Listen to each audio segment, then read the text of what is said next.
तो सभी को नमस्कार। और जैसा कि आपको पता है कि हम ये सूफी संत जो श्रृंखला है इसका 14वां भाग कर रहे हैं आज। इस श्रृंखला के बारे में थोड़ा बता दूं जो लोग नए आए हैं। जैसे हमने पहले गुरु नानक, मीराबाई, बाबा फरीद बुल्ले शाह, नरसिंह मेहता, लल दैद, हब्बा खातून, राबिया, अक्का महादेवी, श्रीमंत शंकर देव, कबीर, इन सब पे हम लोग पहले ये सीरीज कर चुके हैं। खासतौर से इस सीरीज करने का उद्देश्य भी ये था कि आज हम लोग जो हिंदुस्तान की हमारी धरोहर है और हमारा जो साझा संस्कृति का एक योगदान है, जो सूफी संतों का बहुत बड़ा, उनका जो इम्पैक्ट है जनता पे, जिस तरह का उनका प्रभाव रहा, आज भी हम इन सूफी संतों को गाया जाता है जगह जगह पे। लोग इनको पहचानते हैं, लोग इनसे सीखते हैं। आज भी आम साधारण लोग या छात्र भी हैं या जो भी हैं, जो इस उनके, तो उनका इम्पैक्ट बहुत बड़ा है। तो आज हम रैदास का दूसरा भाग कर रहे हैं। पिछली बार हमने रैदास का भाग 1 किया था। आज फिर हमारे बीच में मेधा जी मौजूद हैं। आप भक्ति यूनिवर्सिटी की संस्थापक हैं। आप सत्यवती कॉलेज में पढ़ाती हैं हिंदी साहित्य, और आपका स्वागत है मैम। साथ में अंशु मालवीय जी भी हैं, और अंशु मालवीय तो इस प्रोग्राम का एक महत्वपूर्ण हिस्सा रहे हैं शुरू से। तो सबसे पहले हम लोग थोड़ा सा पीछे एक बार वापस चलते हैं। थोड़ा सा जैसा हमने पिछली बार थोड़ा रैदास जी के बारे में जाना था। रैदास जी उन संतों में एक थे जो एक तरह से जिसे हम कह सकते हैं जो श्रमजीवी थे, जो मतलब मेहनत करते थे, अपना काम करते थे। वो चमड़े का काम करते थे, और साथ में उनकी एक बहुत बड़ी रैदास की जिसे बोलते हैं एक बहुत बड़ा उनकी एक परंपरा रही है। बल्कि उनको फॉलो करने वाले बहुत बड़े बड़े राजा रानी भी रहे हैं। ऐसा उनका इम्पैक्ट इतना ज्यादा था। मीरा भी उनकी जो एक उनकी भक्तों में से एक कहा जा सकता है। तो रैदास के बारे में, और पिछली बार हमने बात की थी कि रैदास ने जाति पाति को लेके, या उनका एक बेगमपुरा भी था जिसमें एक सपना था, एक ऐसे समाज का जो जिसमें वर्ग ना हो, वर्ग विहीन समाज। तो उस तरह की बातें भी हुई थी। साथ में इस बात में मैं ये भी जोड़ूंगा कि ये कार्यक्रम हमारी टीम बना रही है, जो एक ड्रामा की टीम है, थिएटर की टीम है, और उन पे भी हम सब सीख रहे हैं इस पूरी प्रोसेस में कहीं ना कहीं। ये जो सबसे महत्वपूर्ण है। तो एक हम वीडियो से ही शुरू करते हैं, जिसमें जो हमारी ड्रामा की टीम का ही वीडियो है, लेकिन थोड़ा सा ये समझने में आसानी होगी कि हमारी टीम या हम लोगों पे क्या असर पड़ रहा है इस पूरे सीरीज का, जो भी पॉजिटिव इम्पैक्ट है। फिर उसके बाद हम थोड़ा एक दो वीडियो देखेंगे और फिर मेधा जी से बात करेंगे। तो पहले वो वीडियो जरूर चला दीजिए दीपक, जो हम लोगों ने तैयार किया था।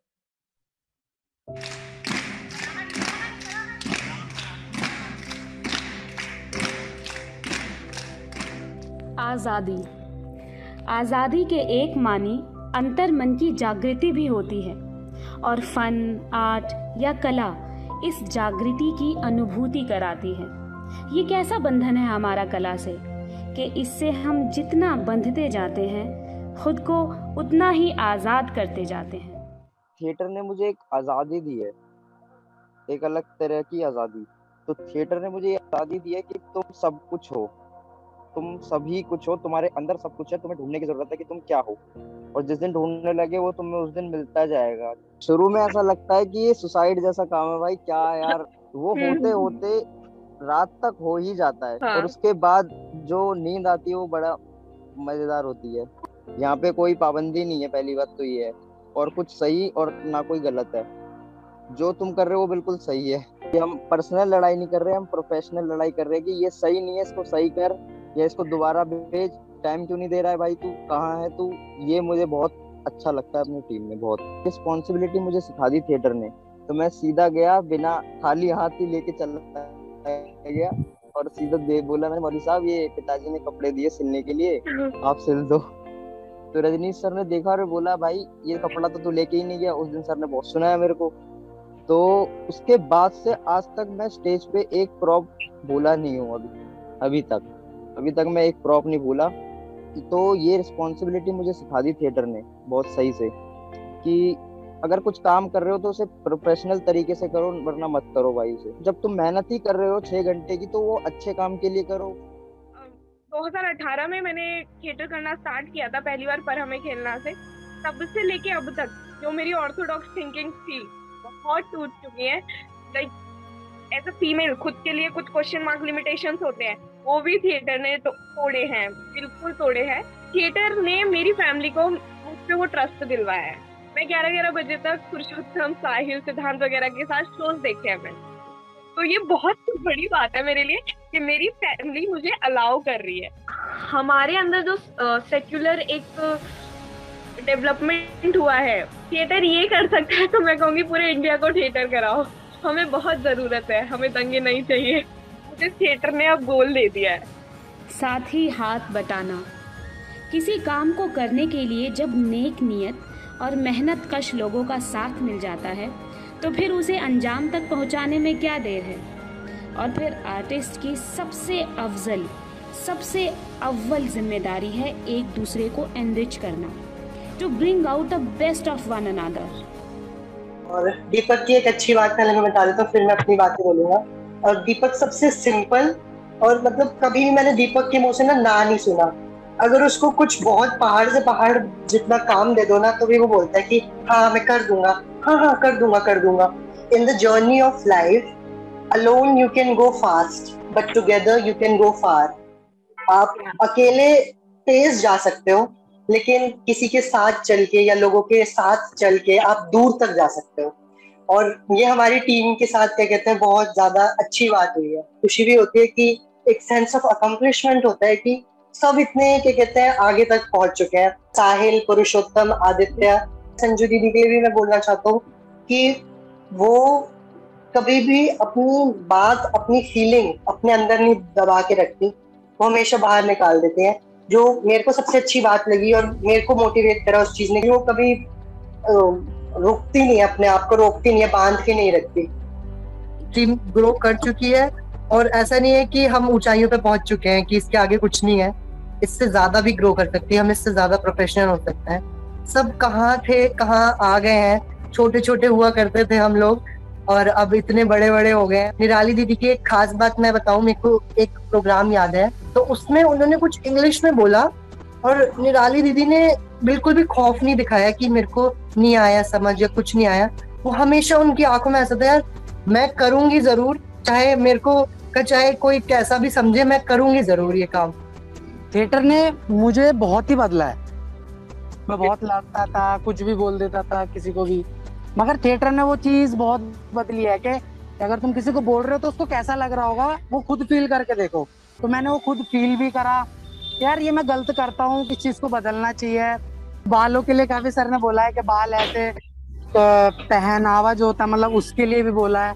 तो मतलब वो बहुत चीजें चेंज करी है, मतलब जिस माहौल में रहते हैं हम उस चीज से काफी अलग करा है। जैसे मैं पहले बात नहीं करता था, सीधा लड़ता था, या अंजलि से, नया से, पुरुषोत्तम, इन लोगों ने हमेशा मेरी मदद करी है, मुझे सपोर्ट करा है। मैं दीपक के लिए बोलना चाहूंगा कि दीपक बहुत हार्ड वर्किंग बंदा है। जैसे कल मेरी वीडियो में थोड़ी प्रॉब्लम हो गई थी तो मैंने सीधा दीपक को कॉल करा, उसको बोला था, दीपक बोल रहा भाई आ जा मैं कर दूंगा। तो उसमें काफी अच्छा लगा कि हाँ भाई बंदे ने हाँ कर दी, और बल्कि उसकी खुद की वीडियो रह रही थी। सबका अच्छा साथ रहा, सबने बहुत, कभी ऐसा नहीं रहा कि हाँ ये कि इनके साथ नहीं निभ सकती, इनके साथ नहीं हो सकता। सबने उतना ही साथ दिया जितना देना चाहिए था, जितनी सबकी जिम्मेदारी थी, सबने अपनी पूरी जिम्मेदारी पूरी की। और मुझे भी लगता है कि अगर मैं भी उसमें थोड़ा बहुत खड़ा उतर पाया तो एक पूरी टीम के मेहनत के बदौलत ही हुआ। कोविड के इस दौर में कि जब चारों ओर निराशा के बादल छाए हुए थे, मायूसी और बदगुमानियों का दिलों पे पहरा था, तब उम्मीद का चिराग जलाए सूफी संत सीरीज हमारी जिंदगियों में आई। मानो जैसे हमें कैद से आज़ाद करने, हमारे बेजान परों में जान फूंकने, हम अपने मन की गहराइयों में डूबते, तैरते और पार होते, और फिर मन में हिम्मत और परों में जिंदगी लिए हम ऊंचे ऊंचे उड़ते गए। और अब मोहब्बत की वो उड़ान और परवान चढ़ रही है। जा तैनू इशक होवे, दुआ अब रंग ला रही है, अपना असर दिखा रही है। और लड़ाई भी वही होती है जब प्यार होता है, और ये भी होना जरूरी है। और ये एक अच्छी बात है कि हमने काम को लेके लड़ाई करी है। तो मैं चुप चुप रहती थी घर में, मैं तो किसी से बात नहीं करती थी।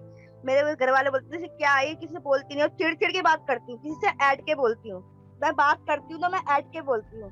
मुझे सिर्फ सबके आगे मुद्दा रखना होता है, मेरी माननी मानो, नहीं माननी मत मानो, मेरा ये है कि बात। मगर अब मेरे अंदर सुधार आया है कि मैं सबको सुनती भी हूँ और अपनी रखती भी हूँ।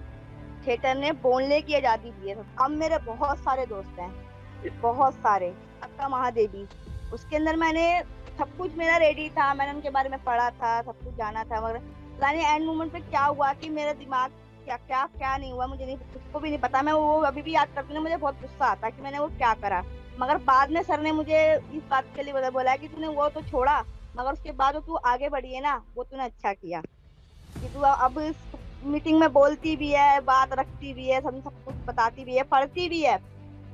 और सूफी सीट की बात करूं तो मैंने उनसे बहुत कुछ सीखा है, बहुत कुछ। एक सच्चाई, उनका प्रेम, सबसे ज्यादा। गुरु नानक को ही ले लो, शांत स्वभाव के, सबसे ज्यादा मैंने उनसे वो सीखा। सबसे राबिया, स्पेशली मेरी फेवरेट राबिया रही है, क्योंकि मैंने उनको एक स्ट्रॉन्ग लेडी के उसमें देखा है। और मैं ये सोच रही थी ये मैं क्यों नहीं हूँ, ये मैं भी, मेरे दिमाग में आया शायद मैं भी ये बन जाऊं क्या। किया था, बहुत दिन बाद लिखने का मौका मिला, कुछ आगे और अच्छा करने की कोशिश में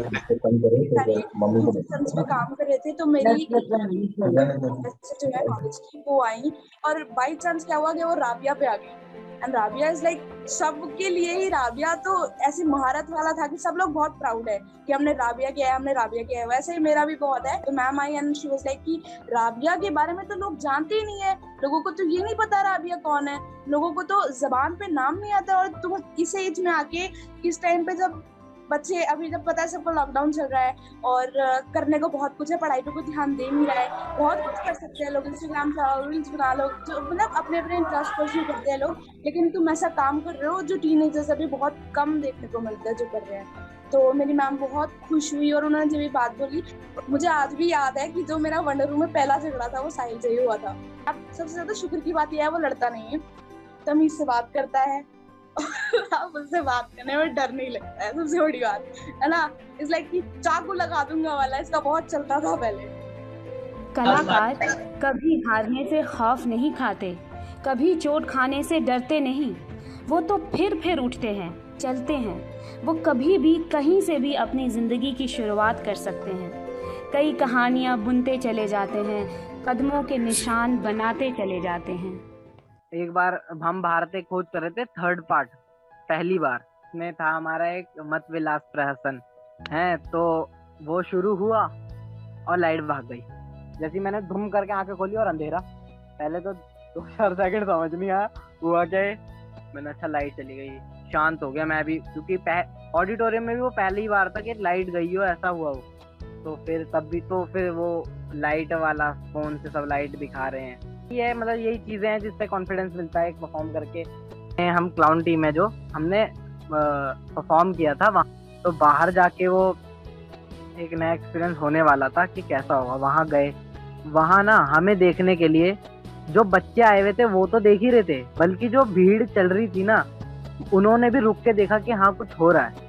क्योंकि माइम है उसमें ऐसे रुक के देखना, तो क्लाउनिंग एक ऐसी चीज है मतलब कि अलग है थोड़ी हमारे अंदर, या फिर हम कुछ उसमें ले आते हैं, हमारा भगवान का शुक्र है जो आ जाता है ना। तो मतलब लोग रुक के देखते हैं उस चीज को। जब मेरे को कोई बोलता ना क्या तुम एक्टर हो, मन से बहुत अच्छा लगता, कसम से। मतलब सर ने बोला कुछ अलग करके दिखाओ, तो मैंने मुंह से आवाज निकाल के ऐसे दिखाया तो सर खुश हो गए। फिर बाद में मेरा मुंह, पूरे गाल सब लाल हो गए थे। मैंने स्टेज पे 1-2 फंबल मारे तो थे, पर वो सर बोलते थे, सर जैसे दीपक ने बताया ना, सर पीछे पड़ जाते हैं कि भाई अगली बार मत भूलियो, नहीं तो भूलेगा। और सर यही कहते थे हमें जब हम फंबल मारते थे कि मैंने, पुष्टू ने और अंकित सर ने नेहा को इतना खिलसा दिया था ना उस रोल के लिए। मतलब कर अच्छा रही थी, पर हम कह रहे थे नहीं यार तू कर नहीं सकती है, होगा ही नहीं तेरे से, बिल्कुल नहीं होगा, नहीं कर सकती, लड़कियां कुछ कर ही नहीं सकती। वो भाई देखा तो अंजलि इतनी गर्म हो गई थी, इतना गुस्सा होने लगी थी हमसे, पर हमारा वो एक प्लान था कि उसको वो लगे और उसको बुरा लगे तो वो अपने कैरेक्टर पे काम करे। और तो उसने मतलब शर्मा का रोल इतना अच्छा किया है ना, मतलब उसने बेस्ट किया था। और जो सर बोलते हैं ना उसके अंदर चेंज आया काफी, तो सर बोलते हैं शर्मा के कैरेक्टर से उसमें बहुत चेंज दिखी।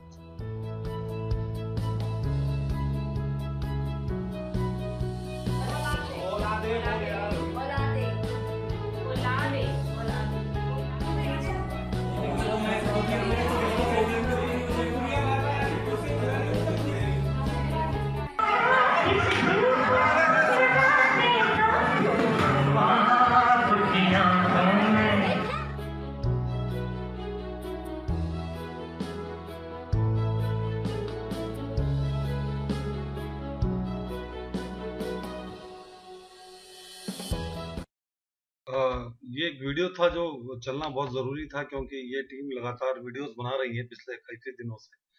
जब से हमारा थिएटर बंद हुआ है तो ये सूफी संत सीरीज ने हमें काफी, जैसे बोलते हैं, अपने आप को दोबारा से तैयार करने में भी मदद की, और साथ में हम सब सीख रहे हैं इस पूरी प्रक्रिया से।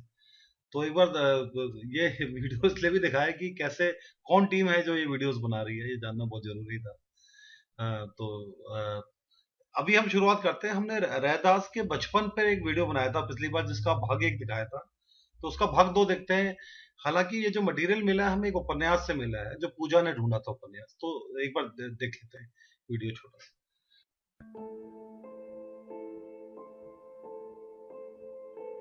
रैया के बापू, आज तक ऐसा नहीं हुआ कि रात का अंधेरा घिरने से पहले रैदास घर ना लौट आया हो। मैं करूं तो करूं क्या, मेरी इकलौती संतान है वो। रैया के बापू, कुछ पता चला? नहीं, एक बार हाथ लग जाए तो ससुरे की दोनों टांगन तोड़कर अपाहिज ना कर दिया तो मेरा नाम भी। बस बस, वो तुम्हारा ही लड़का है, दुश्मन नहीं। जैसे जैसे काली रात बढ़ने लगी वैसे ही वैसे धुरबनिया का माथा ठनकने लगा। उसे हर आहट, चाहे वो आहट छिपकली गिरने की हो या दरवाजे पर हवा की थाप पड़ने की हो, रैदास की माँ का टूटता बिखरता मन बुरी बुरी कल्पनाओं से घिरकर उल्टा सीधा सोचे जा रहा था। और वहाँ रैदास ने अपने चारों ओर अंधेरे में से झांका। बाबा गहरी नींद में सो रहा था। वो तेज तेज खर्राटे ले रहा था।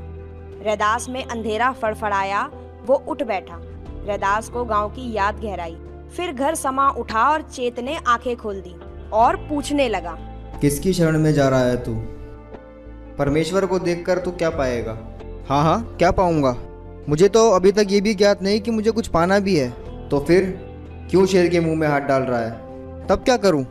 मुझसे क्यों पूछता है? किससे पूछूं? अपने से पूछ, अपने आप निर्णय ले। अपना परमेश्वर स्वयं बन। प्राश्रित को सपने में भी सुख नहीं है।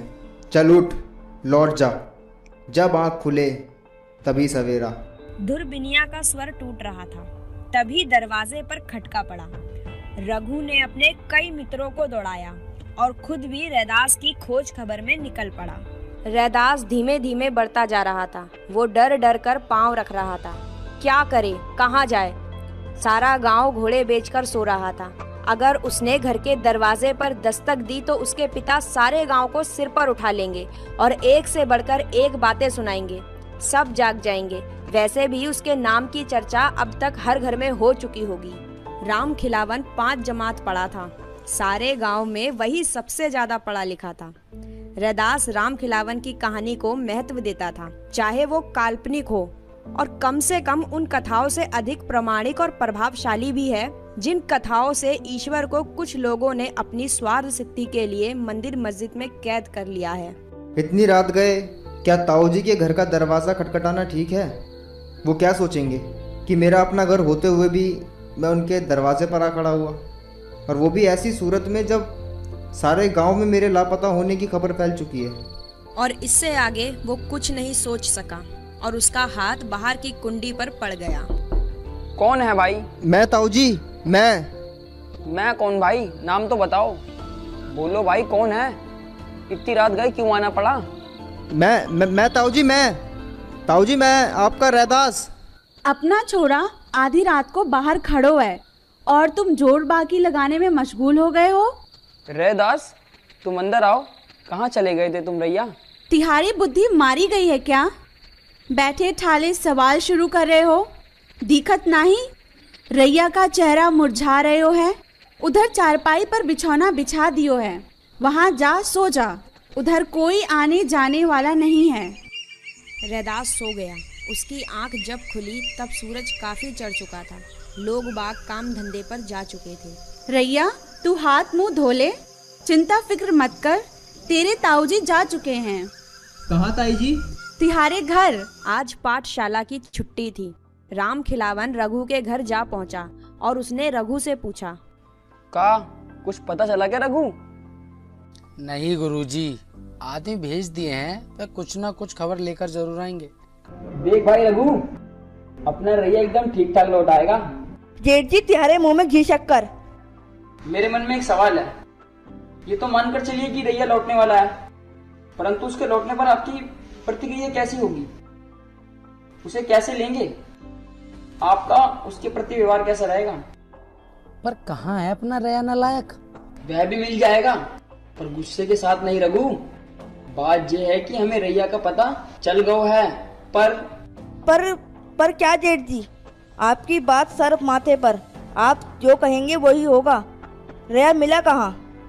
वो सब पता चल जाएगा। नीकू धीरज रखो। जेठ जी का रैया पर हमसे ज्यादा हक है। ये हमन में सबसे बड़े हैं, गांव में पूजनीय है। हमारा मन कह रहा है कि रैदास बड़ा नेक, ईमानदार और सच्चे मन का लड़का है। बा में नेकू खोट नाही। ये सब ठीक है, पर बा को काम धंधे में मन न लगत है। फिर भी आप लोगों में बा को लेकर गुस्सा है परंतु का है? क्या बताऊं गुरुजी, मैं उसे संसारिक बनाना चाहता हूँ। संसार से तेरा मतलब? सबके साथ चलना। कैसे? नफे नुकसान पर नजर रखना। मतलब रुपए धेले के जुगाड़ में सर खपाना? बाहे कुछ भी कहो, पर दुनिया बाही से चलती खिंचती है, पैसा लौटाने से नहीं। का वो रुपए पैसे लुटाता है रघु? जे ही कि वह किसी को गरीब समझकर जूता जूती पहना देता है, साधु संतों की बिना पूछे जितनी चाहे मदद कर देता है। समझा, वह त्यारे कायदे का लड़का नहीं है। वह दीन ईमान वाला बनकर उभर कर आ रहा है। तो वो बदलेगा कैसे गुरुजी? रैया पर जिम्मेदारी डाल दो। कैसी जिम्मेदारी डाल दूं? इसके पावन में बेड़ियां डाल दो। हमार समझ में कुछ नहीं आवत। उसकी शादी करा दे, यही ना जेठ जी? हालांकि हमारा मत जाके विरुद्ध है, पर का क्यों जाए? जाके अलावा दूसरा कोई चारा भी नहीं है। तो ठीक है, मैं रैया को लेकर लौटूंगा।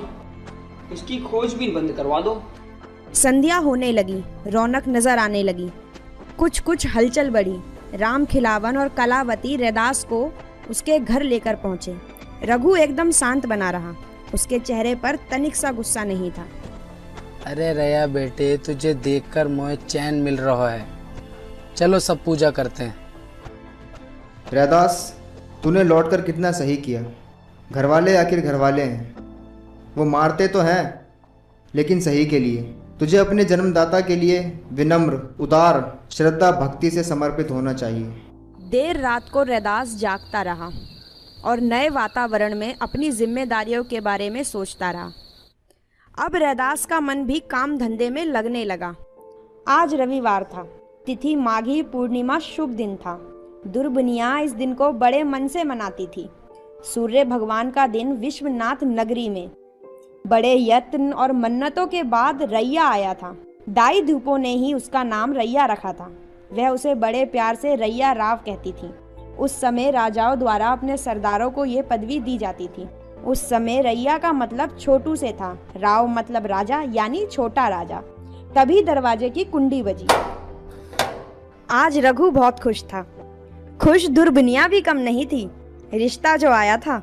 हम काशी से हैं, हम अपनी बेटी का रिश्ता लेकर आए हैं। रैदास है ना वो, आपका इकलौता बेटा? जी। हमार लड़की लोना 8 पार किए है। रैदास भी 12 पार का हो रहा है। रैदास ने चहल पहल देखी। वो कुछ दिनों की बातों से समझ गया कि इतनी जल्दी यह सब क्यों, पर क्यों नहीं का भी उसके पास जवाब नहीं था। फिर से समय चल पड़ा, अनजाना और अजनबी बनकर। दुर्बिनिया और रघु को यह प्रस्ताव ठीक लगा। उसके माँ बाप की यह छोटी सी इच्छा थी कि रैदास का विवाह हो जाए। रैदास सोचता कि उसका क्या होगा। वह तो बदल नहीं सकता, क्या बदलेगा? परंतु माँ बाप और शुभ चिंतक मानते थे कि शादी हो जाने से रैदास को अपनी जिम्मेदारियों का एहसास होगा और वह बदलने लगेगा। इसी उपापोह के चलते रैदास का विवाह भी हो गया। बहू भी घर में आ गई। छोटी सी बहू घर आंगन में घूमा करती, उसके पाजेब, कंगन, चूड़ियां बचती रहती। शादी के बाद भी रैदास सांसारिक मोह की वजह से पूरी तरह घर परिवार के काम में ध्यान नहीं दे पाता था।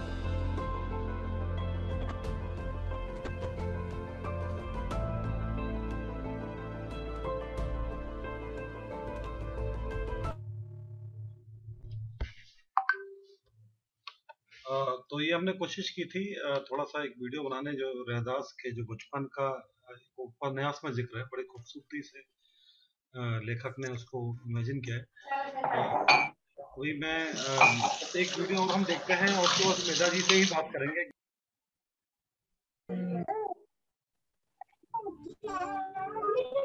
जात पात के फेर मही उलझ रही सब लोग, मानुसता को खात है रैदास जात का रोग। रैदास ने जाति को एक रोग बताया है जिसमें सब उलझ कर रह गए हैं और ये रोग इंसानियत को निगलता जा रहा है। रैदास हर उस बात, हर उस शय की मुखालिफत करते हैं, खंडन करते हैं जो इंसान को इंसान से दूर करता है। रैदास जी चारों वेदों का खंडन करके भक्ति मार्ग के पथिक हुए थे। वेदों का खंडन करना एक बड़ी बात है। इतनी निर्भीकता से वेदों का खंडन केवल बुद्ध ने ही किया है। रैदास जी का वेद खंडन उनको सामाजिक परिवर्तन का अग्रदूत सिद्ध करता है।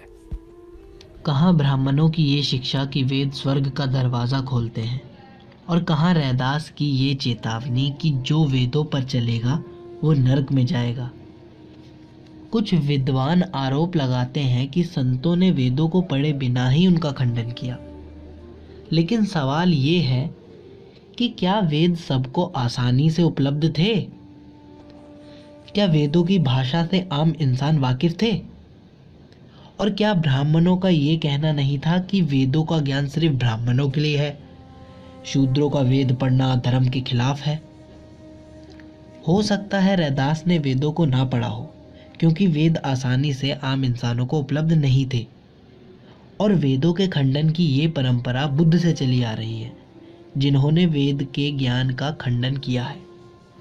जन्म जात मत पूछिए का जात अरुपात, रैदास पूत सब प्रभु के को नहीं जात कुजात। रैदास कहते हैं कि जन्म को नहीं कर्म को पूछो, आदमी के काम को मान दो, जाति को नहीं। कोई जात कुजात नहीं है, सब खुदा के बंदे हैं। रैदास जी ने दलित जातियों में स्वाभिमान पैदा किया था। उन्होंने उन्हें बताया था कि शूद्र वो है जिसका आचरण शुद्ध है, जो बुरे काम करने वाला है वो अशुद्ध है, वो शूद्र नहीं है। एक गुणहीन की बजाय अगर एक चांडाल गुणवान है तो उसे पूजना चाहिए। धर्म वो है जो इंसानों को जोड़ता है। जो धर्म जातियों पर आधारित है, इंसान को इंसान से अलग करता है, वो धर्म नहीं रोग है, वो इंसानियत का कत्ल करता है। रैदास जी की भक्ति की अहम बुनियाद है मन की स्थिरता, जिसके जरिए इंसान ईश्वर को कहीं बाहर नहीं ढूंढता बल्कि अपने मालिक को खुद अपने ही भीतर तलाशता है। रैदास ना तो खुद ईश्वरवादी थे और ना उनकी भक्ति किसी ईश्वर के लिए थी। उनकी भक्ति का एक मकसद ये ज़रूर था कि वो उसके ज़रिए से द्वैत यानी दो होने के ख्याल को मिटाना चाहते थे। जब ईश्वर हर इंसान में मौजूद है तो सभी इंसान एक हैं, उनमें किसी भी तरह के फ़र्क को मानना सही नहीं है। इस अद्वैत भाव को उजागर करना उनकी भक्ति का एक मकसद ज़रूर था। रैदास जन्म के कारणे होत न को नीच, नरकू नीच करी डारी है ओछे कर्म की कीच। किस जाति में किसका जन्म हुआ है इससे कोई नीचा नहीं होता। इंसान के छोटे ओछे काम उसको नीचा बनाते हैं। मध्यकालीन भारत के सामाजिक सांस्कृतिक अंतर्विरोधों से जन्मी भक्ति आंदोलन सदियों से दबे कुचले दलित जातियों का जन आंदोलन था, जो सामाजिक बदलाव का नया संदेश लेकर आया था। हिंदी प्रदेश में इस आंदोलन की अगुवाई कबीर और रैदास ने की। गौतम बुद्ध की सामाजिक क्रांति के बाद मध्यकालीन इतिहास की यह घटना दूसरी बड़ी सामाजिक क्रांति थी। बुद्ध के नवजागरण के बाद ये ऐसा बदलाव था जिसके चलते पहली बार हिंदू मुस्लिम समुदाय के निचले दर्जे के जातियों के बीच उनके अपने साधु संत, महात्मा, विद्वान और रचनाकार पैदा हुए, जिन्होंने भारत भर में अपने साहसिक विरोधों से सदियों से चली आ रही खून की पवित्रता पर आधारित मिथकों के जरिए अधिकार जमाए बैठी रिवायत को छिन्न भिन्न कर दिया। गौरतलब है कि उसके बाद पूरे देश में दकियानुसी ब्राह्मणों द्वारा इन तरक्की पसंद संत महात्माओं पर ज्यादती की गई, जो जात पात, ऊंच नीच और नफरत की सीमा तक फैली छुआछूत और भेदभाव पर आधारित वर्ण व्यवस्था को चुनौती दे रहे थे। अयोध्या में पलटू दास को जिंदा जला दिया गया और महाराष्ट्र में एक ब्राह्मण पुरोहित ने तुकाराम की हत्या कर दी। दोनों समुदाय के कट्टरपंथियों ने कबीर के ऊपर बहुत ज्यादती की। उच्च वर्णों से आने वाले तुलसीदास और मीराबाई भी इन कट्टरपंथियों का निशाना बने। तो फिर मीराबाई को दिशा देने वाले संत रैदास इस जाति से कैसे बच सकते थे? नामादास कृत्य भक्तमाल पर प्रियादास की टीका में संतों भक्तों के उत्पीड़न की कहानियां भरी पड़ी हैं। हमें यह नहीं भूलना चाहिए कि इन संतों ने ब्राह्मणवादी वर्ण व्यवस्था का विरोध करने के लिए भारी कीमत चुकाई है। भक्तमाल की टीका में यह दर्ज है कि झाली रानी के रैदास के शिष्या बनने का समाचार पाते ही ब्राह्मणों के तन बदन में आग लग गई। ब्राह्मण या किसी और तबके की बदसलूकियों का जवाब रैदास ने हमेशा प्रेम से दिया। रैदास समाज के सताए हुए, दबे हुए, कुचले हुए लोगों की आवाज़ तो बने, मगर उस आवाज़ ने कभी अपनी कोमलता नहीं खोई। ईंट का जवाब पत्थर से नहीं, प्रेम से दिया।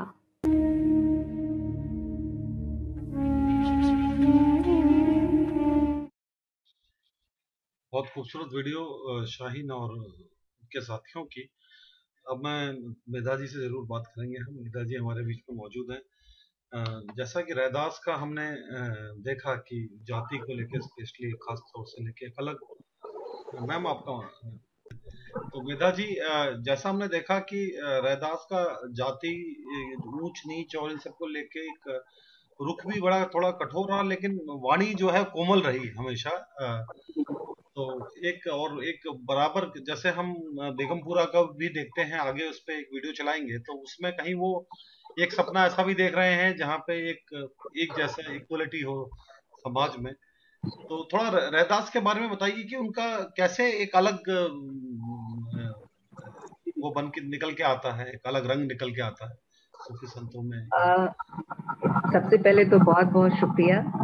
और मैंने सारे वीडियो देखे और मैं एक अलग ही दुनिया में चली गई। तो आपकी टीम को, आपको, राजीव गांधी फाउंडेशन को बहुत बहुत शुभकामनाएं और बहुत बहुत बधाई, क्योंकि मुझे लगता है कि आज के वक्त में जो काम किया जाना है वो यही काम किया जाना है, और भक्ति वर्सिटी भी अपने तरीके से यही कर रही है। और ये असली शिक्षा है कि जब तक आप अपने अंदर उन वैल्यूज को इम्बाइब नहीं करते हैं, जब वो आपका उसको आत्मसात नहीं करते हैं, तो हम चाहे कितनी भी किताब पढ़ ले उसका कोई फर्क नहीं पड़ता है।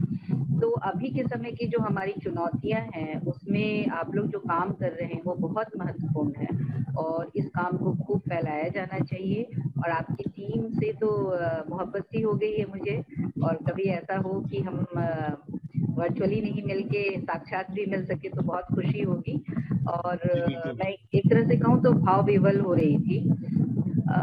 हमने पिछली बार जब बात की थी तो रैदास के बारे में बहुत ही डिटेल में बहुत सारे पहलुओं पे उनके बात की थी, और मुझे खुशी है कि आप लोगों ने एक रैदास के बेगमपुरा के ऊपर एक अलग से पूरा प्रोग्राम डिजाइन किया और उसको कर रहे हैं हम लोग। तो ये बहुत ही बेहद खुशी की बात है।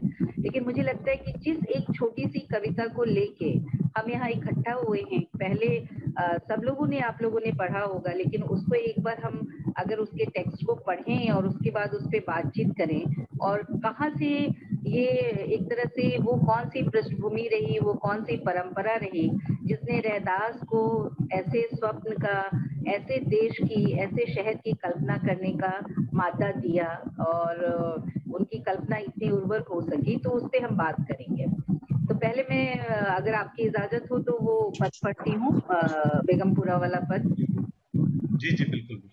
बेगमपुरा शहर को नाऊं, दुखी अंदोह नहीं तिही ठाऊं, ना तस्वीर खिराजु न मालू, खौफन खता न तरसु जुआलो, अब मोही खूब वतन गह पाई, वहाँ खैरी सदा मेरे भाई, कायम दायम सदा पाति साही, दोम न सोम एक सो आही, आबा दानो सदा मसुहूर, उहाँ गनी बसही मामूर, त्यू त्यू सैल करही जू भावे, महरम महल न को अटकावे, कह रविदास खलास चमारा, जो हम सहुरी सुमी तो हमारा। कितनी सुंदर बात है इसमें, आप देखिए कि और ये बहुत सुंदर संयोग है कि यहाँ पे रैदास ये बात कह रहे हैं, बेगमपुरा की कल्पना कर रहे हैं, और वहाँ यूरोप में ठीक उसी समय संत टॉमस मोर भी कल्पना कर रहे हैं यूटोपिया, जो कि हम सभी सामाजिक और राजनैतिक और सांस्कृतिक आंदोलनकारी के मुंह पे ये रहता है, मेरा यूटोपिया, मेरा यूटोपिया। तो ये सर टॉमस मोर उस समय कह रहे हैं और वो एक ग्रंथ लिखते हैं जो कि एक तरह से कह सकते हैं कि प्लेटो की जो संकल्पना थी उसको आगे बढ़ाते हैं।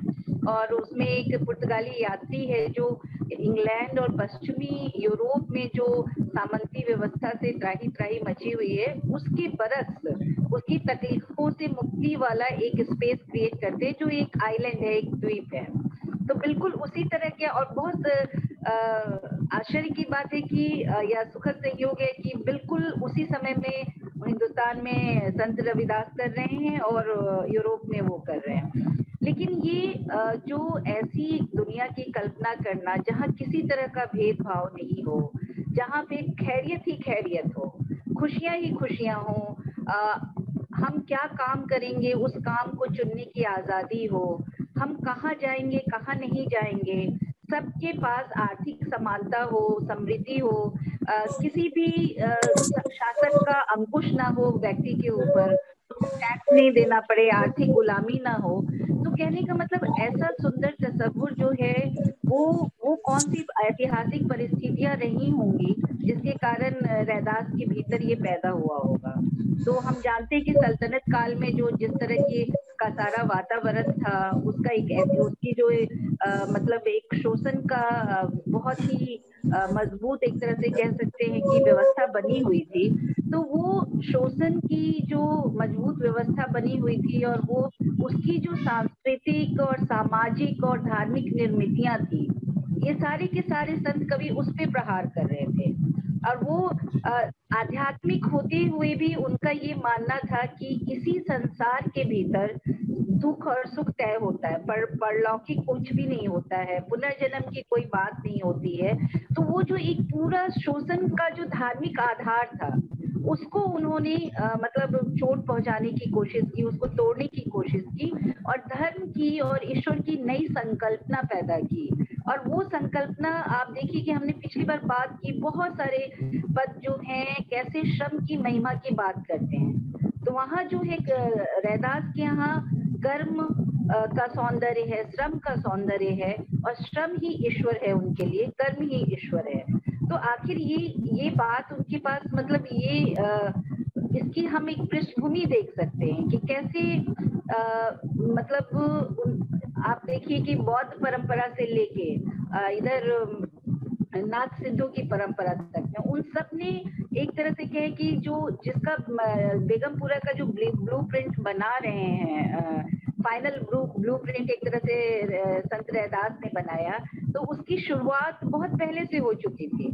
अब जैसे कि एक बौद्ध धर्मशास्त्र धर्मकृति में प्रमाण वार्तिक धर्मकृति में उसमें एक श्लोक है जिसमें कि वो श्लोक मैं पढ़ना चाहूंगी कि वेद प्रमाण्यम कस्यचित् प्रतिवाद स्नाने धर्मेच्छा जाति वादा लेप संता परभम पापहानम चेती स्वस्थ प्रज्ञा नाम पंचलिंगानी चाहिए। तो उनका कहने का मतलब है कि ईश्वर को कर्ता मानना और उसके बाद वेद को प्रमाण मानना, है ना, स्नान आदि जो धर्म का मतलब वो जो आडंबर है उसके उपवास करके इन सब चीजों से ईश्वर को पाने की जो बात है ना, वो केवल एक तरह से कह सकते हैं कि जो अक्ल के मारे हुए लोग हैं वही करते हैं। तो इस तरह की जो पूरी परंपरा थी सिद्धनाथों के पूरे साहित्य में ये आपको मिलेगा। कबीर भी उनके जो समकालीन कबीर है वो भी इस बात को बहुत अच्छी तरीके से कहते हैं। तो एक जमीन तैयार हो चुकी थी या हो रही थी जिसपे जो संत रैदास की अपनी व्यक्तिगत स्थितियां थी और उस समय की सामाजिक पृष्ठभूमि जो थी उसने इस स्वप्न को साकार करने का, क्योंकि हमेशा हमने ये बात की पिछली बार भी की, रैदास जो है प्रेम के मार्ग को ही अपना मार्ग बताते हैं।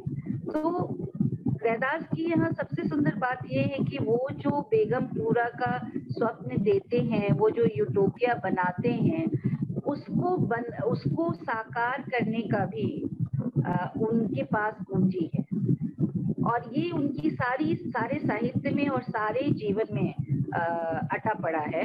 और देखिए कि उनके अंदर कोमलता जो है वो मैंने पिछली बार भी कहा था, कोमलता उनकी कमजोरी नहीं है, कोमलता जो है प्रेम मतलब सदाशयता जो है उनकी ताकत है।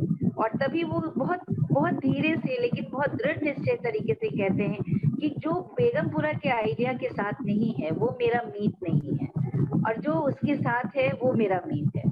तो ये आखिर वो जो रास्ता क्या बताते हैं बेगमपुरा का पाने का, कि ठीक है वहां पे जो लगातार वो बोल रहे हैं बहुत सारे पदों में कहते हैं कि हिंदी मुस्लिम सब एक है, दूसरा कोई नहीं है, जाति वर्ण व्यवस्था पे प्रहार करते हैं, श्रम की महिमा को स्थापित करते हैं। तो आप देखिए कि जैसे ही श्रम की महिमा को स्थापित करते हैं तो वो जो आर्थिक असमानता है उस पर भी प्रहार करते हैं। उसके बाद वो सारी और ये सब कुछ कर रहे हैं। तो बतौर स्त्री मुझे ये लगता है कि मैं अलग से ढूंढने की कोशिश कर रही थी कि स्त्रियों के बारे में क्या उन्होंने कहा होगा, लेकिन स्त्रियों के बारे में अलग से इसलिए उन्होंने नहीं कहा कि वो बतौर मनुष्य बात कर रहे थे कि उसमें स्त्री भी शामिल है।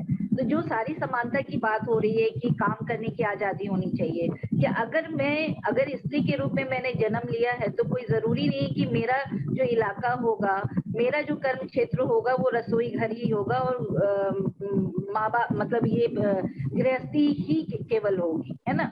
उसी तरीके जैसे कि अगर मान लीजिए कोई चमार जाति में पैदा होता है और उसको अध्ययन अध्यापन का मन है तो वो क्यों नहीं कर सकता है, किसने ये मतलब। तो ये जो व्यवस्था थी उस व्यवस्था पे उन्होंने बहुत अच्छे से प्रहार किया और हम सब ने इस पे बहुत बात की है। सारे संतों के जरिए हमने देखा है कि कैसे समानता का मूल्य सबसे बड़ा मूल्य है। जब वो ये वाला पद कहते हैं, मैं एक पद आपको बताती हूँ, एक सेकंड, बहुत सुंदर, उसमें ईश्वर कहाँ है उसकी बात वो करते हैं कि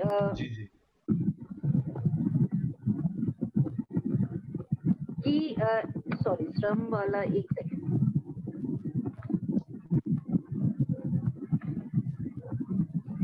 मतलब उसमें वो कहते हैं कि वन क्यों तुम घूम रहे हो, वन में कहीं पे आपको ईश्वर नहीं मिलेगा, ईश्वर जो है शुभ कर्म में मिलेगा। तो आप देखिए कि ईश्वर की परिकल्पना को ही बदल देते हैं, वो मंदिर मस्जिद में नहीं मिल रहा है।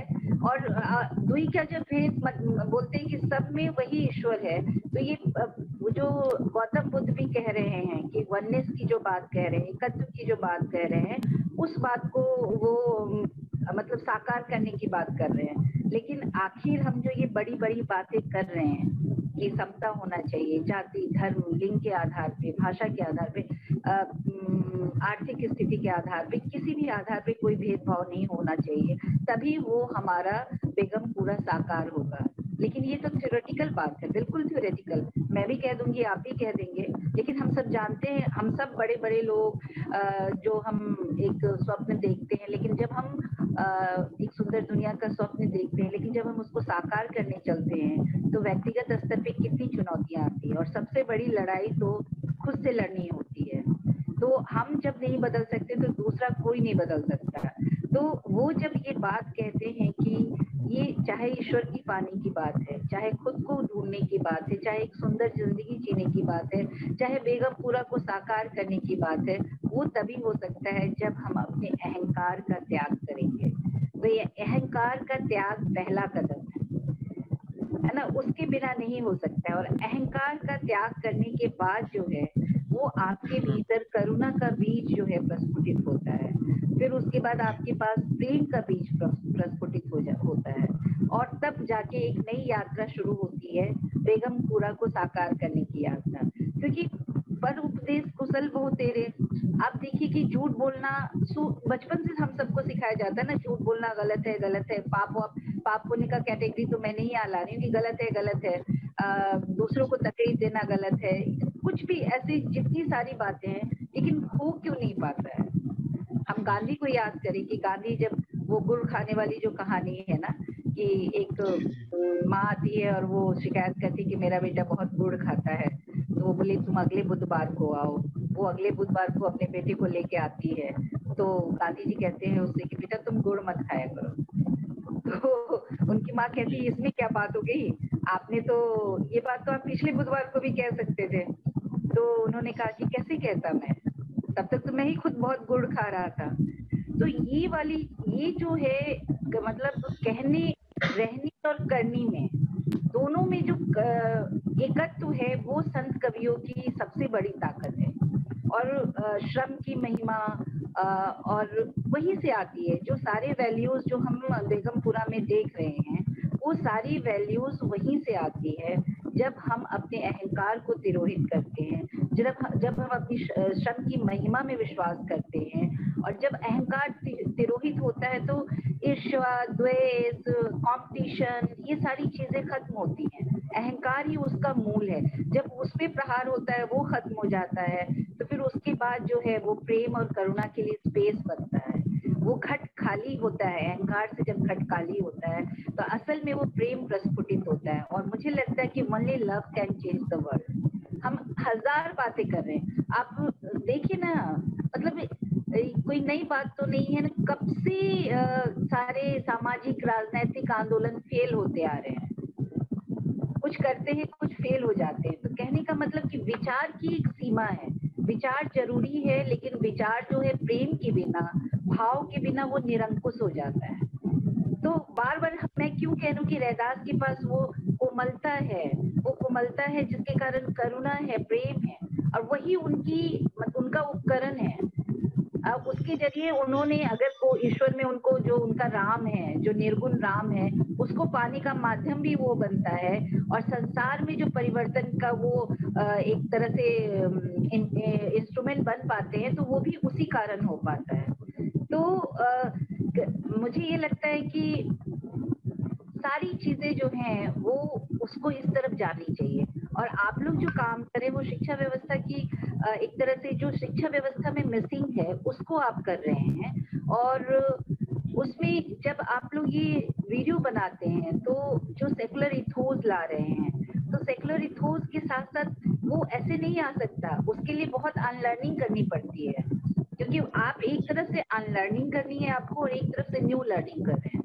तो वो मैं देख रही हूँ कि आप लोगों ने वो स्पेस क्रिएट किया है, क्योंकि कई बार आप देखिए जैसे कि इंटरनलाइज करना बहुत इम्पोर्टेंट है, कि वो बाहर से कोई थोपी हुई चीज नहीं हो। किसी संत के जीवन में बाहर से थोपी हुई चीज नहीं थी, वो उनकी गहरी अनुभूति का हिस्सा था। तो ये जो प्रोसेस है आप लोग कर रहे हैं वो एक गहरी अनुभूति की तरफ लेके जाता है, उसको उसकी ओर प्रेरित करता है। अब जैसे एक छोटा सा शब्द है उसके ऊपर हम लोग विचार करें कि हमारे जो लोकतंत्र में है और सारे सेकुलर लोग इस शब्द को बहुत सुंदर तरीके से इस्तेमाल करते हैं, सहिष्णुता, टॉलरेंस की बात करते हैं, लेकिन आपको क्या लगता है कि टॉलरेंस कोई पॉजिटिव शब्द है? हम सहते किसको हैं? प्यार को सहते नहीं है, दुख को सहते हैं, हम अपमान को सहते हैं, हम रोग को सहते हैं, पेन को, दर्द को सहते हैं। तो इसमें एक सेंस ऑफ अदरनेस है और सेंस ऑफ निगेटिविटी है। तो टॉलरेंस और मतलब हमको एक तरह से लगता है कि सेकुलर शब्द को भी हमको पुनर्परिभाषित करने की जरूरत है, कि केवल सभी धर्मों का सम्मान करने से काम नहीं चलेगा। इस मूल बात को समझना पड़ेगा कि सभी धर्म का मूल एक है और वो प्रेम है। तब फिर मेरा धर्म क्या और तुम्हारा धर्म क्या, सभी धर्म एक है। तो ठीक उसी तरीके से मैं और आप अगर एक ही प्रकृति के बनाए हुए बंदे हैं और जब उसमें दुई का भेद नहीं है, अंतर नहीं है, तो आप मुझे बताएं ना कि उसको आपको सहना क्यों पड़ेगा। आपके होने से तो आनंद होना चाहिए ना, उत्सव होना चाहिए, सहना क्यों होगा। सहना तो दुख तकलीफ को होता है, जिसको हम बर्दाश्त नहीं कर सकते उसको सहते हैं, कहते बहुत बर्दाश्त कर लिया अब नहीं हो सकता, है ना। तो हमको नहीं, मतलब जो हमारे संत भी हैं उनको भी पढ़ने लिखने का, उनको समझने की भी एक रूढ़ परिपाटी हो बन गई है। उस परिपाटी से भी बाहर निकलना होगा। हमें उनके दिए ज्ञान को समझने के लिए एक अपना नया एक तरह से मैं कह सकती हूँ कि शिक्षा शास्त्र डेवलप करना होगा, एक अलग पेडागोजी डेवलप करनी होगी और उसके जरिए करना होगा। हम शब्दों में नए अर्थ भरे, अपनी तरह के अर्थ भरे। तो ये बेगमपुरा का जो प्रतीक है वो दरअसल हम सबके भीतर है। कोई ऐसा नहीं है जो चाहता है कि सिवाय सॉरी टू अंबानी अडानी जैसे पूंजीपतियों के, और कि मतलब दुनिया ऐसी हो जिसमें गरीब और गरीब होता चला जाए और अमीर होता चला जाए। तो मुझे लगता है कि हमने पिछली बार उनके साहित्य के जीवन के बारे में बहुत गहरी बातें की थी, उनके सारे पहलुओं थे। तो आज हम इस बात पे मैं तवज्जो देना चाहती हूँ कि बेगमपुरा हमारा साकार कैसे हो और बेगमपुरा हम सबका सपना कैसे बन जाए। केवल कुछ एक्टिविस्ट का नहीं, कुछ मतलब शिक्षा शास्त्रियों का नहीं, कुछ नौजवानों का नहीं, कुछ संस्कृति कर्मियों का नहीं, बल्कि हम सबका सपना कैसे बन जाए और उस सपने को साकार करने की तरफ हम कैसे बढ़ें। उस आज के संदर्भ में उसके टूल्स क्या होंगे। जो हमारी नई पीढ़ी है वो नई पीढ़ी तो पूरी तरह से बदल गई है ना। अब उनके पास जो जीवन को बरतने के तरीके अलग हैं, जो नॉलेज और जो इंफॉर्मेशन और जो दुनिया उनको दिखाई जा रही है वो दुनिया बिल्कुल अलग है। तो इसमें कैसे हम उस मूल भाव को, क्योंकि मुझे नहीं लगता कि रैदास और कबीर और मीरा और अक्का महादेवी और ललदेद और हब्बा खातून और राबिया से बड़ा आधुनिक कोई होगा। उनके यहाँ जितना आधुनिक, क्योंकि आधुनिकता का क्या है, इंडिविजुअलिटी को आप सबसे ज्यादा प्रश्रय देते हैं ना, तो उनसे ज्यादा इंडिविजुअल कौन होगा जिसने सारी दुनिया को धक्का बता दिया और अकेले अपनी यात्रा में निकल गए। टैगोर ने बहुत बाद में एकला कहो चला, एकला चलो कहा, लेकिन आप देखिए कि उन लोग कब से एकला चलते आ रहे हैं। तो हम सब जो भी हमारे साथी, मैं देख रही हूँ कि बहुत सारे लोग, शायद 48 के लगभग लोग पार्टिसिपेंट हैं।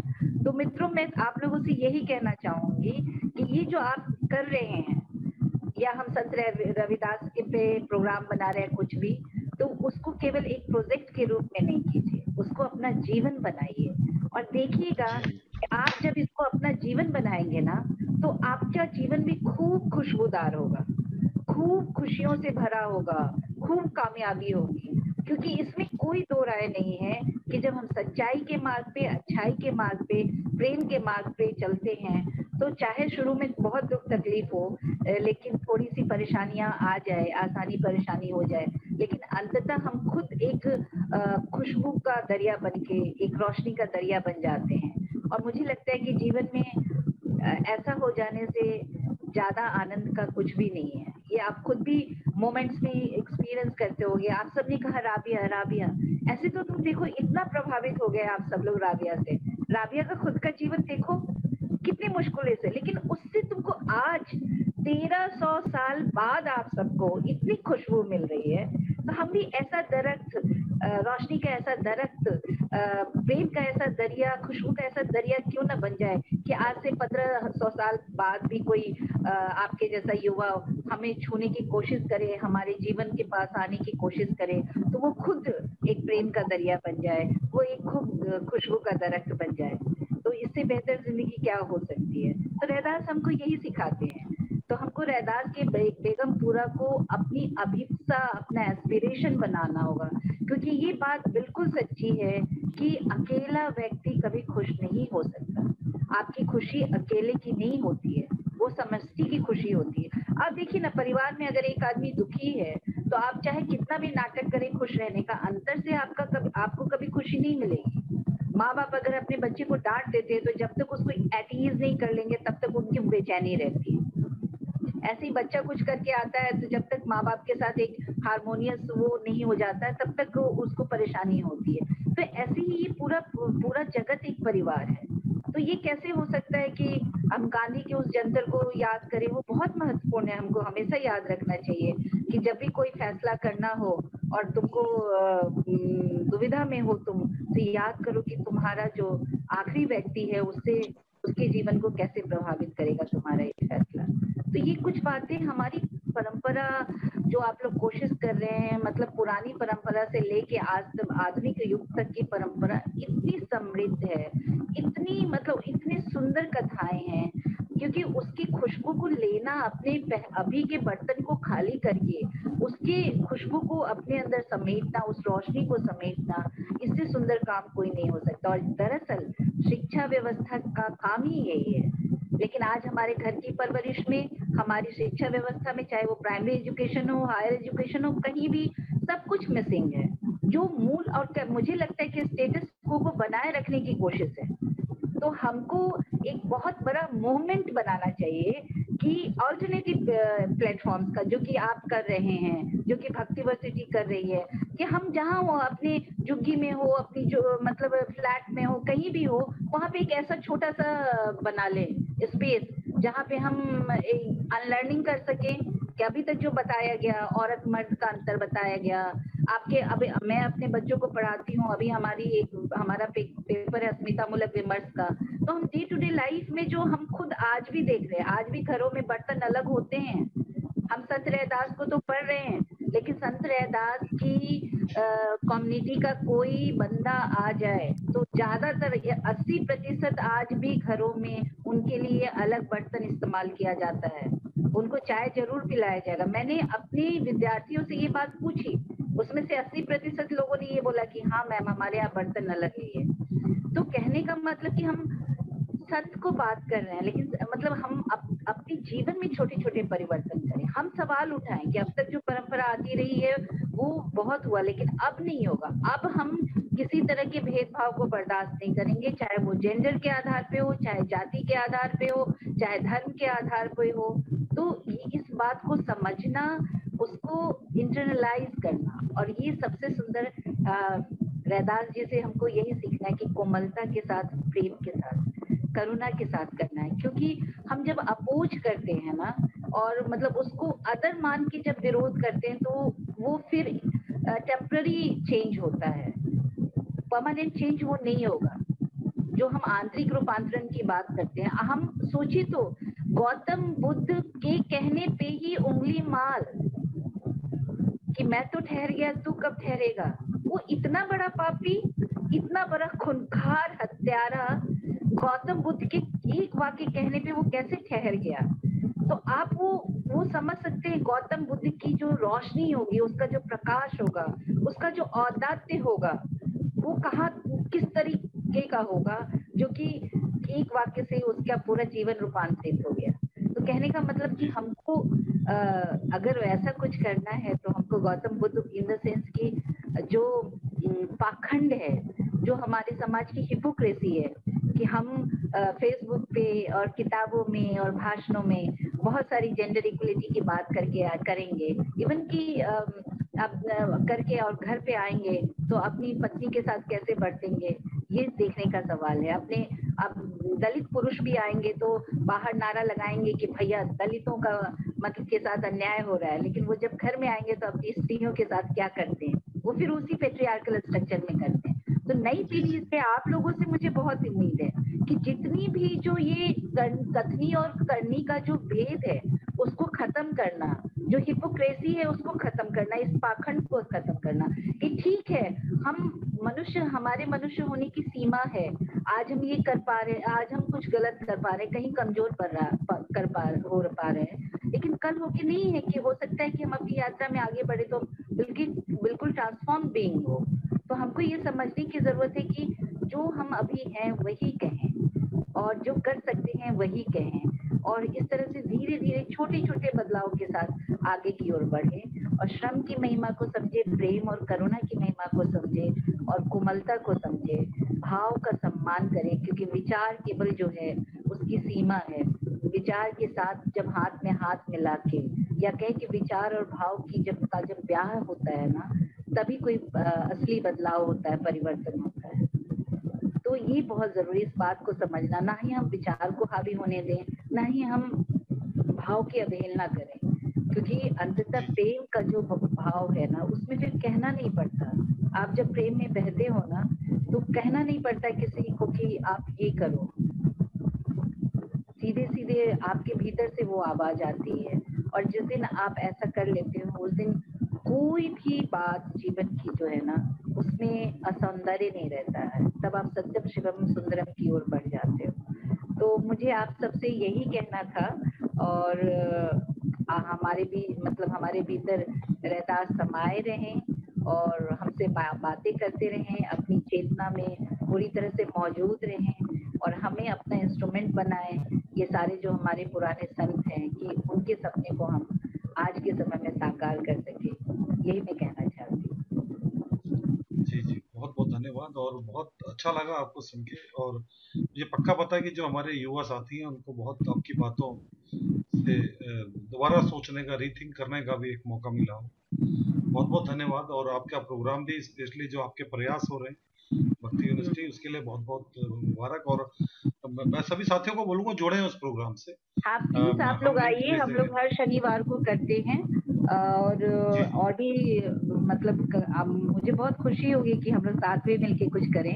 और इस तरह से मतलब बस प्यार का कारवां है, उसको आगे बढ़ाते जाना है, उसमें जितनी हैंड होल्डिंग हो सकती है करें वो, और बहुत सुंदर होगा। और सबको बहुत शुभकामनाएं, बहुत सारा प्यार सारे मित्रों को, सारे दोस्तों को, और खास तौर से हमारी जो महिला मित्र हैं, मतलब लड़कियां जो हैं, कि कुछ भी हो, कभी भी मेरे तक पहुंच सकती हो, मुझसे बातें कर सकती हो, और भी कुछ जो भी तुमको लगे कि मैं तुमको ऑफर कर सकती हूँ, बहुत स्वागत है आप लोग। ठीक है, आप माफ करेंगे, मुझे अभी एक दूसरे कार्यक्रम में शामिल होना है, नहीं तो मुझे बहुत अच्छा लगता है पूरे समय तक आप लोगों के साथ रह के। बहुत बहुत धन्यवाद। बहुत बहुत धन्यवाद। तो अभी मेधा जी को सुना आप लोगों ने, और अभी एक वीडियो देखते हैं हम, जिसकी बात कर रहे थे बेगमपुरा की। तो बेगमपुरा को एक बार समझने के लिए एक वीडियो बनाई है हम लोगों ने, फिर हम अंशु जी से बात करेंगे, अंशु मालवीय जी से। जी। बन खोजन पियू ना मिलही, बन महा प्रीतम नाही। आहा, बन मा प्रीतम नाही। रैदास पियू है बसी रहो, मानव प्रेम ही माही। वाह। वन में खोजने से प्रिय नहीं मिलने वाला। प्रीतम वन में या पर्वतों पे नहीं है, फिर कहाँ है? प्रिय तो मानव प्रेम में ही बसा हुआ है। माने दर दर भटकने की कोई जरूरत नहीं है। घोर तपस्या की, हिमालय पर जाने की, भिक्षु बनने की भी दरकार नहीं। नहीं। अरे वाह। पर इस दुनिया में ऐसा कहाँ होता है? होता है, मगर कहाँ? रैदास के ख्वाबों की दुनिया, उसके सपनों के शहर में। अच्छा, तो हमें भी सैर कराओ वहाँ की। चलो। हाँ चलो। अब हम खूब वतन घर पाया, ऊंचा खेर सदा मेरे भाया। बेगमपुरा शहर का नाव, फिकर अंदेश नहीं ते ही गाँव। नहीं जहाँ सांसत लानत मार, हैफ ना खता ना तरस जवाल। आऊं ना जाऊं रहम मौजूद, जहाँ गनियाप बसय माबूद। सोई सैली करे सोई भावे, महरम महल में कौ अटकावे। कही रैदास खलास चमारा, जाओ उस शहर सौमीत हमारा। अब मुझे एक खूबसूरत, शानदार, मोहब्बतों की खुशबू से महकता आपसी सद्भाव की बुनियाद पे टिका वतन मिल गया है। मुझे मेरे सपनों का घर मिल गया है। हाँ, घर जिसकी दीवारों दर हर फिक्र खौफ से आज़ाद है, जिसकी गलियों में इश्क के तराने हर सू गूंजते हैं, जहाँ मेहनत कश हाथों के हुनर बोलते हैं, जहाँ माथे के पसीनों से बेशुमार चिराग जगमगा उठते हैं, जहाँ ईमानो नियत के बल पे अमन व सुकून कायम है। एक वतन, प्यारा वतन। यहाँ एक के दिल का हाल दूसरी की आंखों में साफ झलकता है। यहाँ एक आंगन की मुस्कुराहट दूसरे के आंगन में बेरोक टोक खिल उठती है। इस वतन का कद मकाम बहुत ऊंचा है, मतलब ये वतन ईश्वर यानी इश्क के बहुत करीब है। यहाँ कोई तकलीफ नहीं, लानतों मार नहीं, अफसोस नहीं, कोई किसी से बेजार नहीं, झंझट नहीं, जंजाल नहीं, कोई आना जाना नहीं है। यहाँ खुद और खुदा एक हो चुके। यहाँ हर रहस्य उजागर है, कोई बेराह नहीं। हर वो शख्स जो यहाँ का बाशिंदा है मेरा मीत है, मेरा यार है।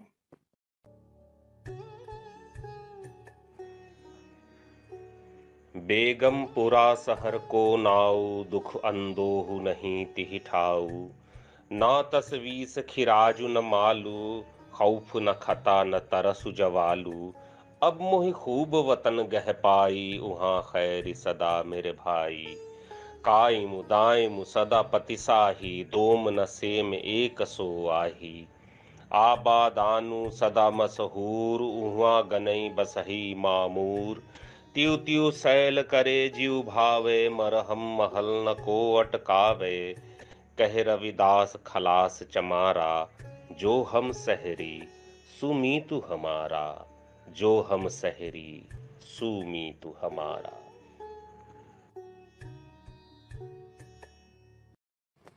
बेगमपुरा, तस्वुर एक ऐसी दुनिया का जिसमें जात पात ऊंच नीच की कोई जंजीरें नहीं हैं। वर्ग, लिंग, धर्म या जन्म के आधार पर कोई भेदभाव नहीं, छुआछूत नहीं, अन्याय नहीं, आतंक नहीं, अजियत भी नहीं। यहाँ दूसरे या तीसरे दर्जे के इंसान नहीं होते, बल्कि सब समान होते हैं। अपनी मर्जी का काम करते हैं, आजादी से घूमते हैं, कोई पेशा छोटा या बड़ा नहीं। आप हर उस पेशे का इंतखाब कर सकते हैं जिससे आपकी ज़हनी कैफियत में इजाफा हो, ईमानदारी से परिवार का पालन कर सके और जिसमें समाज की भलाई निहित हो। रैदास के बेगमपुरा में राम तो जा सकते हैं, लेकिन दशरथ सुतराम का प्रवेश नहीं। अवतारवाद में रैदास की कोई आस्था नहीं। रैदास ने कर्म को महत्व देने वाली श्रम शक्ति को कायम किया, जो कि उनकी सामाजिक सोच का सबसे अहम आयाम है। भक्ति के लिए शर्म से पल्ला झाड़ने की जरूरत नहीं, बल्कि श्रम साधना तो आपको प्रभु के और करीब ले जाती है। प्रभु भक्ति श्रम साधना, जगमहा जिनहि पास, तिनहि जीवन सफल भये, सत भाकय रैदास।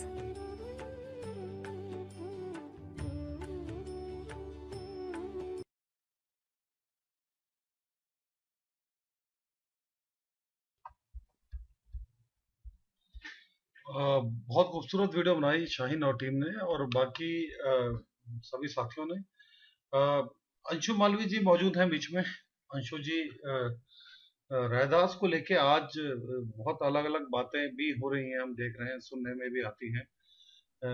जो एक वीडियो का भी हम जिक्र कर रहे थे पीछे, वो चिन्हू वाला वीडियो है, एक इस तरह का वीडियो भी आया, या अलग अलग कुछ पंथ में अलग अलग बातें हैं। थोड़ा उसको लेते हुए हम लोग थोड़ा सा हम उसको जोड़ते हुए रैदास पे आपके विचार सुनना चाहेंगे। देखिए, अच्छा, बहुत सारी बातें कई कोणों से बहुत सारी बातें आ चुकी हैं, तो बहुत मतलब उसमें रिपीटिशन ना हो, एक ये भी होना चाहिए। जी जी। मैं ये देख रहा था कि जैसा बाबा साहब कहते थे, बाबा साहब डॉक्टर भीमराव अम्बेडकर, कि जाति प्रथा जो है वो श्रम का विभाजन नहीं है, वो श्रमिकों का विभाजन है। तो जब से जाति प्रथा बनी है, उसके बनने के साथ ही उसका विरोध भी शुरू हो गया। ये दीगर बात है कि आज तक जाति प्रथा समाप्त नहीं की जा सकी और वो बार बार एक ऐसी व्यवस्था के रूप में है जो अपने को नए रूप में ढाल लेती है। लेकिन आप देखेंगे कि बुद्ध से उसका बहुत प्रबल विरोध शुरू हुआ था, और कबीर और रैदास जैसे कवियों में जो जाति प्रथा का बहुत प्रबल विरोध है, वो उसकी वजह से बहुत सारे जो हमारे दलित चिंतक हैं वो ये मानते हैं कि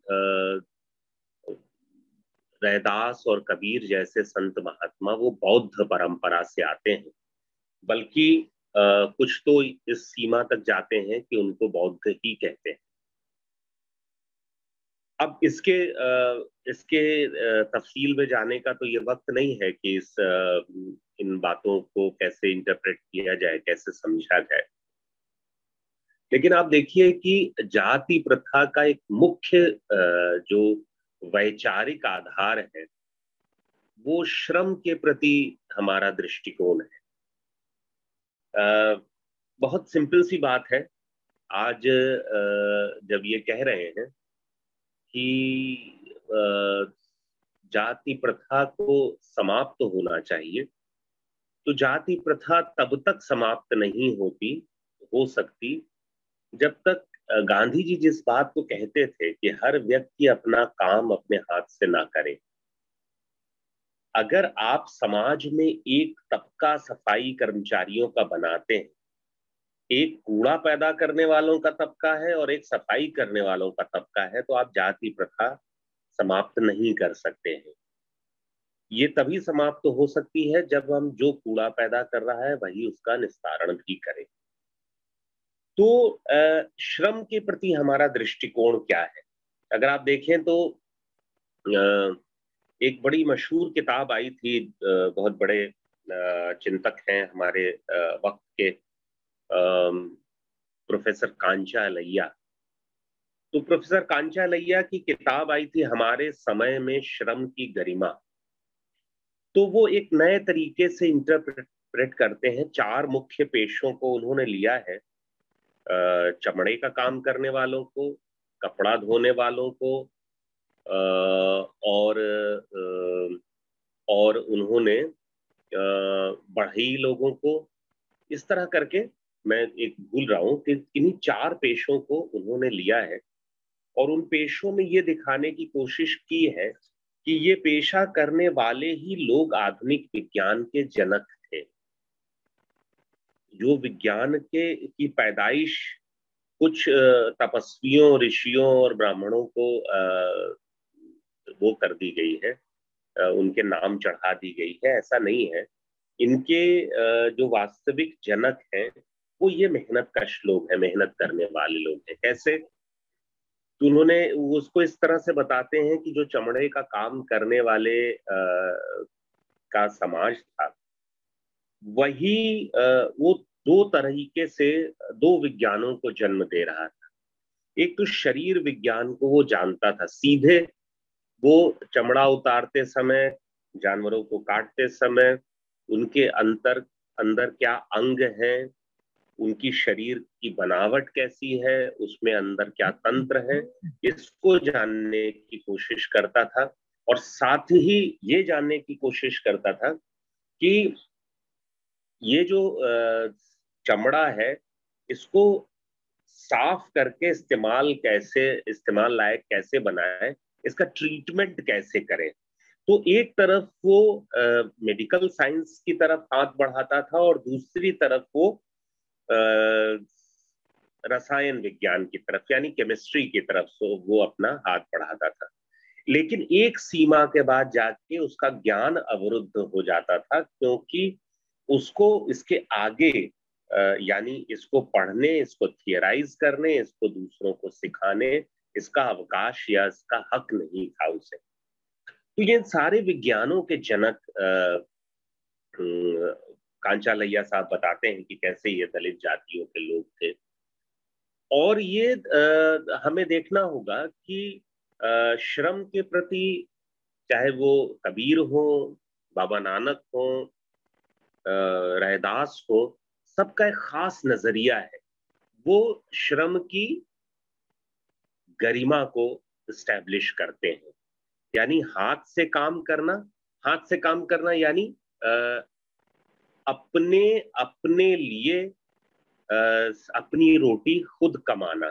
इसको बार बार इसकी महिमा गाते हैं ये कवि। अपनी रोटी अपने लिए कमाना, किसी दूसरे पर निर्भर नहीं रहना, और जो तुम काम कर रहे हो उसमें जो तुम्हारा श्रम लग रहा है उसको अपने व्यक्तित्व का हिस्सा समझना। धीमे धीमे, चूंकि ये सब श्रमिक जातियों से आते थे, इन्होंने श्रम को, हाथ से किए जाने वाले श्रम को, शरीर के श्रम को आप देखें कितनी खूबसूरती से दिमाग के श्रम से जोड़ा। आप केवल इनके इस बात पे मत जाइए कि ये श्रम की गरिमा की बात कर रहे थे, बल्कि इस बात पे जाइए कि ये कितनी खूबसूरती से जो मार्ग इनके लिए अवरुद्ध था, जो रास्ता रोक दिया गया था, यानी मानसिक श्रम का, कितनी खूबसूरती से ये शारीरिक श्रम से मानसिक श्रम की तरफ ट्रेवल करते हैं, अपनी कविता के माध्यम से, अपने दर्शन के माध्यम से, अपने संदेश के माध्यम से। ये सबसे बड़ी खूबसूरती है। ये कहा जा सकता है मेहनतकश जातियों के थे और अपनी मेहनत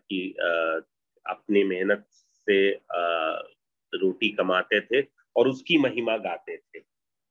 सिर्फ इतनी सी बात नहीं, उन्होंने जो जाति व्यवस्था ने बड़ा ऐतिहासिक विभाजन कर दिया था भारत जैसे देश में, कि शारीरिक श्रम अलग है, मानसिक श्रम अलग है। शारीरिक श्रम करना एक तबके का कर्तव्य है, मानसिक श्रम करना दूसरे तबके का अधिकार है। इस रूप में ये जो विभाजन था, इसको उन्होंने श्रम को, मानसिक श्रम को शारीरिक श्रम से जोड़ के इस विभाजन के खिलाफ अपनी आवाज उठाई। एक तरफ वो जूता भी गांठ रहे हैं और दूसरी तरफ बेगमपुरा नाम का एक यूटोपिया, एक स्वप्न, महास्वप्न, इतना बड़ा ख्वाब रच रहे हैं, जिसकी गूंज हम लोग जाके आज भी सुनते रहते हैं, जिसकी गूंज हमको अपने संविधान में सुनाई देती है, जिसकी गूंज हमको अपने राष्ट्रीय आंदोलन में सुनाई देती है, और आज भी जो समाज में जन आंदोलन चल रहे हैं वहां तक इसकी गूंज पहुंचती है। तो उन लोगों ने एक तो ये काम किया कि मानसिक श्रम और शारीरिक श्रम का ऐतिहासिक विभाजन तोड़ दिया। दूसरा, उन्होंने बहुत खूबसूरत काम किया, अभी मेधा जी जिक्र कर रही थी कि टॉलरेंस की बात, सहिष्णुता की बात। देखिए, गांधी जी ने इसको बहुत खूबसूरती से समझाया है, जो उनका लेख है सर्वधर्म समभाव। दो चीज को वो कहते हैं, और मुझे लगता है कि चूंकि गांधी जी का एक बड़ा खास रिश्ता संतों से था, जो भक्ति के संत थे उनसे एक बड़ा खास रिश्ता वो रखते थे। तो उन्होंने कहा कि सर्वधर्म समभाव का ये मतलब नहीं है कि सहिष्णुता शब्द को उन्होंने नकार दिया। सहना क्या है? टॉलरेंस सही शब्द नहीं है। एक दूसरे को बर्दाश्त करें, ये सही शब्द नहीं है। दूसरा,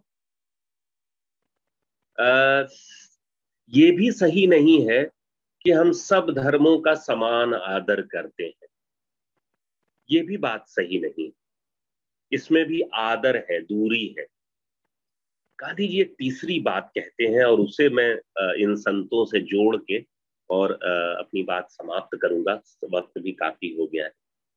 गांधी जी कहते हैं तीसरी बात जो है वो सही है, और वो बात क्या है कि हम मेरा एक धर्म है और सर्वधर्म समभाव का मतलब है कि मैं किसी और के धर्म के आईने में अपने धर्म की समीक्षा कर सकता हूं, क्रिटिकली देख सकता हूं। इस छोटे से लेख को हम सब कभी आयोजन करें और साथ पढ़ें मिलके। ये लेख पढ़ना बहुत जरूरी है। ये आमतौर पे सर्वधर्म समभाव को ये कह के रिजेक्ट कर दिया जाता है कि ये हिंदू मुस्लिम सिख ईसाई आपस में है भाई भाई, ये नारे जैसी चीज है। सभी धर्मों का आदर तो संभव नहीं होता, जो जिस धर्म का होता है वही अपने धर्म को ही श्रेष्ठ मानता है, वरना उस धर्म में रहेगा क्यों। लेकिन गांधी जी ये हिंदू मुस्लिम सिख ईसाई वाली बात नहीं कर रहे हैं। वो ये कह रहे हैं कि दूसरे के धर्म के रेफरेंस में अपने धर्म को क्रिटिकली देखना, एकदम यही गांधी जी का आशय है। आप इस लेख को पढ़ेंगे तो जब रैदास या कबीर या नानक वो धर्मों के डायलॉग की बात करते हैं, धर्मों को करीब लाने की बात करते हैं, तो क्रिटिकली एक दूसरे के साथ इंगेज करने की कोशिश कर रहे हैं। वो जब आलोचना करनी है तो सबकी कर रहे हैं, और तारीफ करनी है तो सबकी कर रहे हैं। वो अपना और पराया नहीं है, यानी वो धर्मों को आपस में इंगेज कर रहे हैं। वो बराबरी और आर्टिफिशियली सब लोग बराबर सब लोग बराबर हो जाओ ये नहीं कह रहे हैं। वो धर्मों को आपस में क्रिटिकली इंगेज करने की, क्रिटिकली डायलॉग करने की बात कर रहे हैं। जब तक अलग अलग संस्कृतियां, अलग अलग धर्म, अलग अलग सोच विचार आपस में डायलॉग नहीं करेंगे तो लोकतंत्र का निर्माण नहीं हो सकता है। और इस नजरिए से आप देखिए तो गांधी जी का आइडिया मुझे लगता है कि इन्हीं संतों के प्रवाह का फल है कि जहां गांधी जी ये कहते हैं। क्योंकि आप इन संतों में पाएंगे कि धर्मों को आपस में क्रिटिकली इंगेज करने की एक तड़प है उनके अंदर।